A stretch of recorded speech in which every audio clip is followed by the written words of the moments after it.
अभी अपन पढ़ने वाले हैं एक और इंटरेस्टिंग टॉपिक जिसका नाम है goitre. It is also thyroid gland disorder. अभी अपन इसके बारे में जानते हैं। अपना सीक्वेंस वही होगा जैसे लाइक डेफिनेशन हुआ, इटियोलॉजी हुआ, क्लिनिकल फीचर्स हुआ, इस टाइप से अपन पढ़ेंगे एकेडमिक में।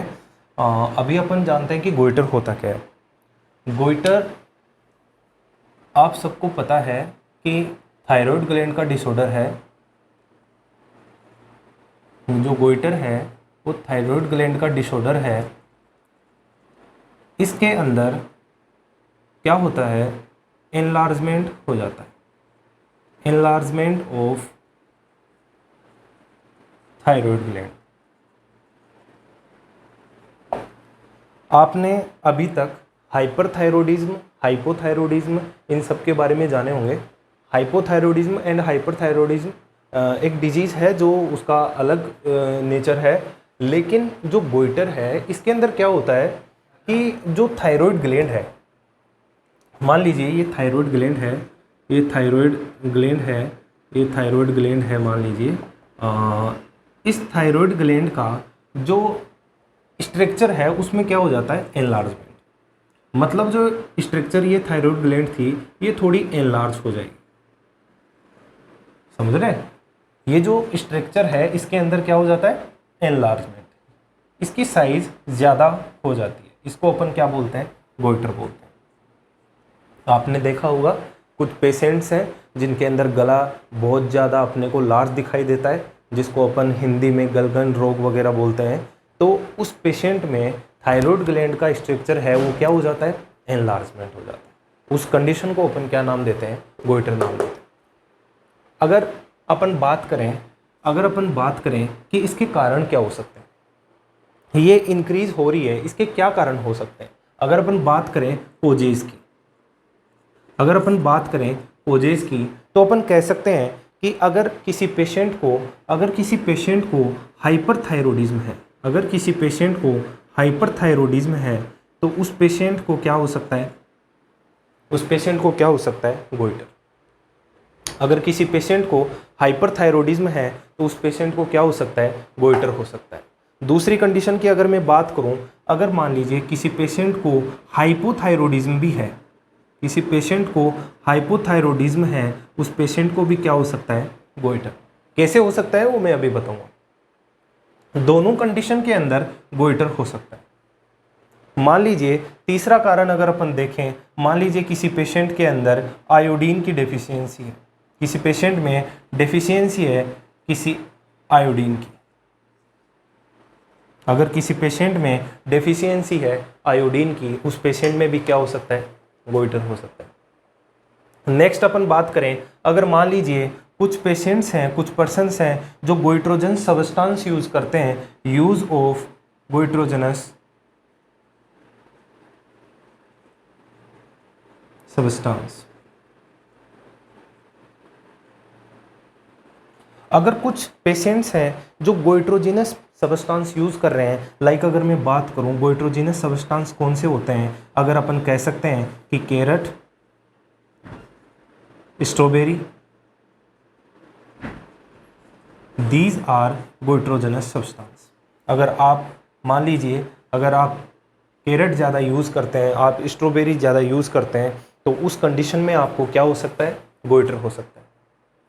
ये अपन इसके कारण देखें। अब अपन बात करते हैं कि आखिर इसे होता कैसे है। हाइपरथायरॉयडिज्म की अगर बात करें, हाइपोथायरॉयडिज्म में अपन ने देखा था कि हाइपरथायरॉयडिज्म में क्या होता है, जो T3 एंड जो T4 का लेवल है वो इंक्रीज हो जाता है, राइट। हाइपरथायरॉयडिज्म में T3 एंड T4 का लेवल इंक्रीज हो जाता है। इंक्रीज क्यों होता है, क्योंकि जो TSH है, थायराइड स्टिमुलेटिंग हार्मोन है, जो पिट्यूटरी ग्लैंड के द्वारा सीक्रेट हो रहा था, वो पिट्यूटरी ग्लैंड के द्वारा जो सीक्रेट TSH है वो काम करता है थायराइड ग्लैंड पे, और ये थायराइड ग्लैंड पे फोर्स डालता है। जो TSH हार्मोन है वो पिट्यूटरी ग्लैंड के द्वारा सीक्रेट हो रहा था, और ये TSH है वो थायराइड ग्लैंड के ऊपर काम कर रहा था। ये थायराइड ग्लैंड पे काम करता है और थायराइड ग्लैंड को बोलता है कि T3 एंड T4 का फॉर्मेशन करो। अगर ये ज़्यादा इंक्रीज हो रहा है और तो अगर ये TSH ज़्यादा इंक्रीज हो रहा है तो यहाँ से ज़्यादा सीक्रेट करवाएगा। अगर यहाँ से ज़्यादा सीक्रेट करवाएगा, जाहिर सी बात है कि थायराइड ग्लैंड को काम भी ज़्यादा करना पड़ेगा। जब थायराइड ग्लैंड फंक्शन ज़्यादा करेगी, जब फंक्शन ज़्यादा करेगी तो जब कभी भी किसी ऑर्गन को ज़्यादा काम करना पड़ता है तो वहाँ पे हाइपरट्रोफी हो जाती है। क्या हो जाती है? हाइपरट्रोफी। तो आप यहाँ पे कह सकते हैं कि थायराइड ग्लैंड का डिसऑर्डर है जहाँ पे एनलार्जमेंट हो जाता है थायराइड ग्लैंड का, या hypertrophy of thyroid gland. Okay, इस कंडीशन में थायराइड ग्लैंड का एनलार्जमेंट हो जाता है। नेक्स्ट अपन बात करें हाइपोथायरॉयडिज्म में कैसे होता है। हाइपोथायरॉयडिज्म में T3 एंड T4 का फॉर्मेशन क्या हो रहा था? कम हो रहा था। इसके कारण अपन ने बहुत प्रकार के कारण जाने थे, लाइक अपन कह सकते हैं कि यही कारण, अगर TSH का जो लेवल है वो अगर इसमें कम होने लग जाए, जो TSH का जो सिक्रेशन है वो अगर कम होने लग जाए, TSH अगर कम सीक्रेट होगा तो उस कंडीशन में क्या हो सकता है? हाइपोथायरॉयडिज्म हो सकता है। यहाँ पे नेगेटिव इफेक्ट अपन एक डिजीज पढ़ा था, ऑटो इम्यून डिजीज। यहाँ पे अपन ने हाइपोथायरॉयडिज्म में एक डिजीज पढ़ा था जिसका नाम था हाशिमोटो डिजीज।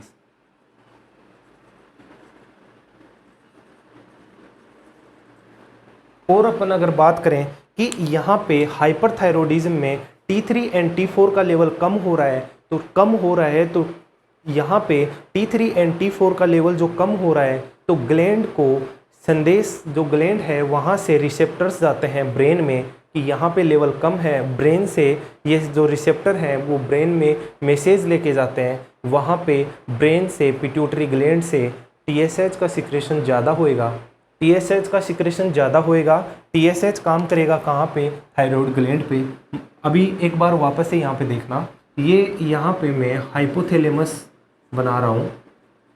हाइपोथैलेमस यहाँ पे आप मान लीजिए, हाइपोथैलेमस अपना हार्मोन रिलीज करता है, वो काम करते हैं पिट्यूटरी ग्लैंड पे।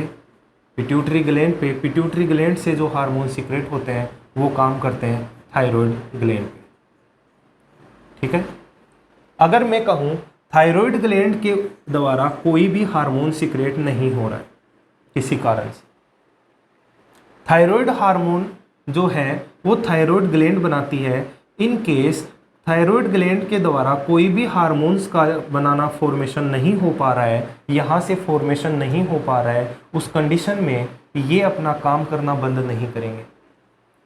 फॉर्मेशन यहाँ से नहीं हो रहा है, इसका मतलब ये नहीं कि हाइपोथैलेमस TRH जो थायराइड रिलीजिंग हार्मोन है उसको रिलीज करना बंद कर देगा, नहीं करेगा।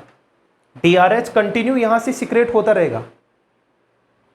यहाँ पे TRH काम करेगा किस पे? TRH काम करेगा किस पे? पिट्यूटरी ग्लैंड पे। जो TRH है थायराइड रिलीजिंग हार्मोन है, वो पिट्यूटरी ग्लैंड को बोलेगा कि आप अपना काम कीजिए। पिट्यूटरी ग्लैंड यहाँ से TSH का सिक्रेशन करेगी, थायराइड स्टिमुलेटिंग हार्मोन। ना ये काम, ना इसका काम अल्टरेशन होगा, ना इसका काम अल्टरेशन होगा। Problem in their thyroid gland. तो थायराइड ग्लैंड के अंदर हार्मोन्स का लेवल कम हो रहा था, उस कंडीशन को अपन T3 एंड T4 बोले थे। लेकिन hypothalamus and pituitary gland are working similarly, are working properly. ये अपना काम प्रॉपरली कर रही है, दोनों अपना काम प्रॉपरली कर रही हैं। तो ये अपना जो TSH है वो थायराइड ग्लैंड को प्रेशर डालेगा, थायराइड ग्लैंड पे एक्टिवली काम करता रहेगा, लेकिन थायराइड ग्लैंड है वो रेस्पॉन्स नहीं कर रही है। थायराइड ग्लैंड से T3 एंड T4 नहीं कर रहा है, इसको ज़्यादा काम करना है, देन उसके बावजूद ये T3 T4 का फॉर्मेशन नहीं कर पा रही है। तो TSH की वजह से इस पर क्या होगा? वर्कलोड बढ़ेगा, वर्कलोड इंक्रीज हो रहा है, उसकी कंडीशन के अंदर क्या होएगा? साइज है वो इंक्रीज होएगा। समझ में आया?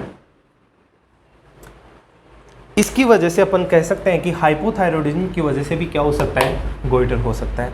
देन अपन डेफिशिएंसी हो आयोडीन देखें। आयोडीन की डेफिशिएंसी की वजह से अपन ने पढ़ा था, हाइपोथायराइडिज्म के अंदर भी पढ़ा था अपन ने कि आयोडीन की डेफिशिएंसी से भी क्या होता है, गोइटर होता है। And the main aetiological factor यही है, अपन यही पढ़ते आते हैं कि आयोडीन की डेफिशिएंसी से क्या होता है, गोइटर होता है। यूज ऑफ गोइट्रोजिनस सबस्टांस, ये ऐसे सबस्टांस हैं जिनको अगर कोई पेशेंट कंटिन्यूस यूज कर रहा है, जैसे मान लीजिए कोई पेशेंट है, जो कोई पर्सन है जो कैरेट खाता है, कोई स्ट्रॉबेरी खा रहे हैं, तो उन पेशेंट के अंदर भी क्या होता है, गोइटर हो सकता है। Got it. अभी अपन आगे चलते हैं, इस पेशेंट में क्लिनिकल फीचर्स क्या देखने को मिल सकते हैं। अगर कोई पेशेंट है जो गोइटर का पेशेंट है, उस पेशेंट में क्या क्लिनिकल फीचर्स अपने को देखने को मिल सकते हैं। अब आपके सामने एक चीज़ बिल्कुल साफ साफ लिखी हुई है कि अगर कोई पेशेंट है जिसको गोइटर हो रखा है, उस पेशेंट का जो थायराइड ग्लैंड है वो स्ट्रक्चर इंक्रीज मिलता है। क्योंकि इसकी डेफिनेशन में आपने पढ़ा कि hypertrophy of thyroid gland, hypertrophy of thyroid gland, ये आपने डेफिनेशन में पढ़ा है। तो अगर किसी पेशेंट को आपको देखना है, अगर किसी पेशेंट को आपको देखना है कि इस पेशेंट के क्या साइन सिम्टम आ रहे हैं, तो आप देख सकते हैं उस पेशेंट का अगर इंक्रीज हो रखा है, उनका नेक अगर इंक्रीज हो रखा है, तो उस पेशेंट को अपन बोल सकते हैं कि इस पेशेंट को गोइटर हो रखा है, कह सकते हैं अपन। तो मैं यहाँ पे कह सकता हूँ कि क्लिनिकल फीचर्स में क्या होगा, एनलार्जमेंट ऑफ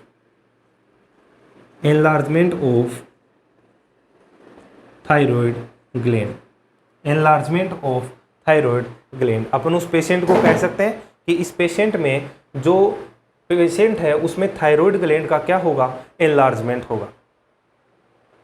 अगर अपन बात करें इस पेशेंट में, अगर अपन बात करें इस पेशेंट में, इस पेशेंट को अपन कह सकते हैं कि इस पेशेंट को कहीं ना कहीं एक्सोप्थेलेमस कंडीशन से भी गुजरना पड़ेगा। एक्सोप्थेलेमस मैंने लास्ट क्लास में बताया था कि इस एक्सोप्थेलेमस की कंडीशन को अपन क्या बोलते हैं, प्रोट्रूजन हो जाता है, प्रोट्रूजन ऑफ आई बोल। इस पेशेंट को आई बोल का प्रोट्रूजन हो जाता है, पेशेंट की जो आंख है वो बाहर की तरफ थोड़ा निकली हुई रहती है, उस कंडीशन को अपन बोलते हैं एक्सोप्थेलेमस। ओके। देन अगर अपन बात करें, अगर अपन सिस्टमेटिक बात करें, तो नर्वसनेस इस पेशेंट को रहेगी, इस पेशेंट को नर्वसनेस मिल सकती है, इस पेशेंट को नर्वसनेस देखने को मिल सकती है। अगर इस पेशेंट की ओर बात करें, इस पेशेंट के अंदर और क्या मिल सकता है, तो इस पेशेंट में अपन देखें कि इस पेशेंट में जो कारण था वो हाइपोथायराइडिज्म भी कारण था, इस पेशेंट में जो कारण था वो हाइपरथायराइडिज्म भी एक कारण था। तो अपन कह सकते हैं कि उन दोनों कंडीशन में कहीं ना कहीं हीट इंटॉलरेंस आ रहा था, इस पेशेंट में कहीं ना कहीं वेट लॉस देखने को मिल रहा था। तो अपन यहाँ पे कह सकते हैं कि इस पेशेंट को हीट लॉस होएगा, हीट इंटॉलरेंस देखने को मिलेगा।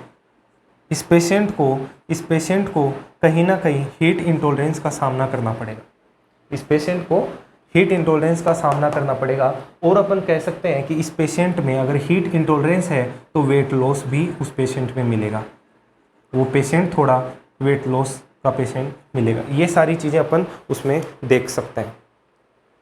ये पेशेंट के अंदर क्लिनिकल फीचर्स अपने को देखने को मिलेंगे। अगर अपन बात करें इस पेशेंट में, अगर अपन बात करें कि डायग्नोसिस अपन क्या कर सकते हैं इस पेशेंट में, अगर बात करें, ये बहुत छोटा टॉपिक है, क्योंकि अगर इसके अंदर डेफिनेशन जिसको पता है कि एक्चुअली गोइटर होता क्या है, देन इसके बाद आप इजीली इसको सारी चीज़ें बता सकते हो कि इस पेशेंट में मेन आपको ये याद रखना है, इस पेशेंट में जो थायराइड ग्लैंड है इसका स्ट्रक्चर क्या होगा, इंक्रीज होगा। जिस पेशेंट में थायराइड ग्लैंड का स्ट्रक्चर इंक्रीज होता है उस पेशेंट को अपन डिजीज़ का नाम देते हैं गोइटर। अगर इस पेशेंट का डायग्नोसिस अगर आपको करना है, इस पेशेंट का अगर आपको डायग्नोसिस करना है, तो आप उस पेशेंट के अंदर सबसे पहले फिजिकल एग्जामिनेशन कर लीजिए, हिस्ट्री टेकिंग कीजिए। आप उस पेशेंट की हिस्ट्री लीजिए कि आप कहाँ से हैं, आपका डाइट प्लान क्या है, हिस्ट्री टेकिंग लीजिए आप उस पेशेंट की, उस पेशेंट का आप फिजिकल एग्जामिनेशन कीजिए, उस पेशेंट का फिजिकल एग्जामिनेशन कीजिए। अब मैं आपको पहले भी कहा था कि आप अगर आप नर्सिंग कर रहे हैं तो आपका सबसे जो बेस्ट काम है, जो बेस्ट आपका फंक्शन है, वो केवल यही है। आपकी रिस्पॉन्सिबिलिटी बनती है कि अगर कोई पेशेंट आपके पास आया, सबसे पहले आप हिस्ट्री टेकिंग लेते हैं। आप उस पेशेंट की हिस्ट्री के बारे में पता करते हैं कि आखिर वो पेशेंट कौन से एरिया में रहता है, वहाँ उस एरिया में कुछ ऐसा कंडीशन नहीं है जहाँ पे नमक की चीज़ें ज़्यादा, अगर ऐसा है कि नमक वहाँ पे अवेलेबल नहीं हो, आयोडीन की मात्रा प्रॉपर वहाँ पे नहीं मिल पा रही हो, गोइट्रोजिनस सब्सटेंस वहाँ ज़्यादा यूज़ कर रहे हो, ऐसा तो पेशेंट नहीं है कहीं, ऐसे एरिया से तो बिलोंग नहीं करता है वो पेशेंट। आपको उस पेशेंट का फिजिकल एग्जामिनेशन करना है, आपको हेड तो टू उसका एग्जामिनेशन करेंगे, तो आप क्लिनिकल फीचर अगर दिमाग में रखेंगे तो आप उसमें देखेंगे कि पेशेंट की गर्दन कहीं ना कहीं ज़्यादा इंक्रीज हो रखी है उसकी साइज़ में। पेशेंट की जो नेक है, जो पेशेंट की नेक है सामने से जो थायराइड ग्लैंड है, यहाँ पे आप देखेंगे तो उसकी कहीं ना कहीं जो साइज़ है वो एनलार्ज आपको मिलेगी। आप उस पेशेंट को टेम्परेचर असेस कर सकते हैं उस पेशेंट का, आप उस पेशेंट की आइज़ की जो स्ट्रक्चर है वो देख सकते हैं कि उस पेशेंट में एक्सोप्थेलेमस की कंडीशन कहीं ना कहीं देखने को मिल रही है। ये सारी कंडीशन आपको बताती हैं कि ये पेशेंट गोइटर से सफ़र कर रहा है। अगर आप आगे बात करें इस पेशेंट में, अगर आप आगे देखें इस पेशेंट में, तो आप इस पेशेंट में आयोडीन का लेवल चेक कीजिए। आप इस पेशेंट में आयोडीन का लेवल चेक कीजिए।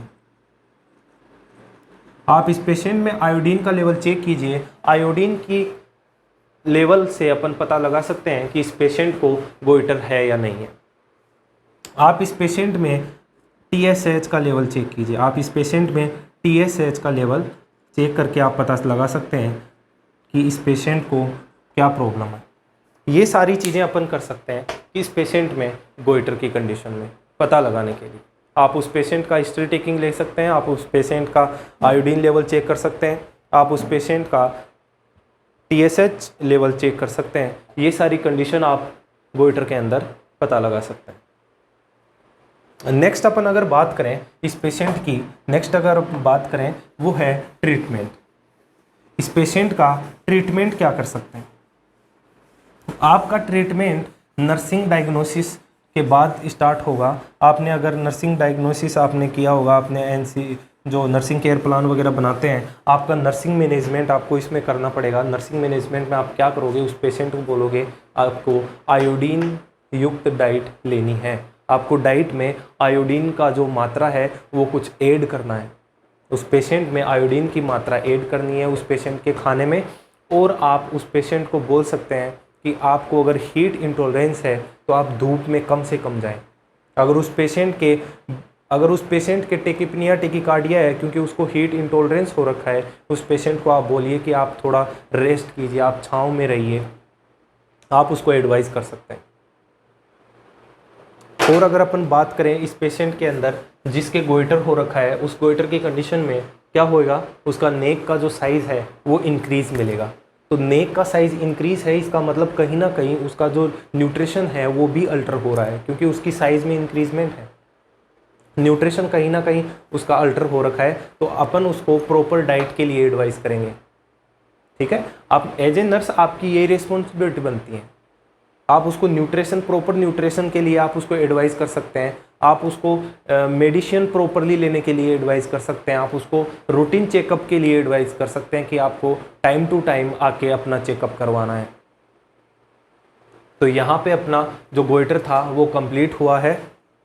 नेक्स्ट अपन फिर कोई नया टॉपिक लेंगे, तब तक के लिए थैंक यू।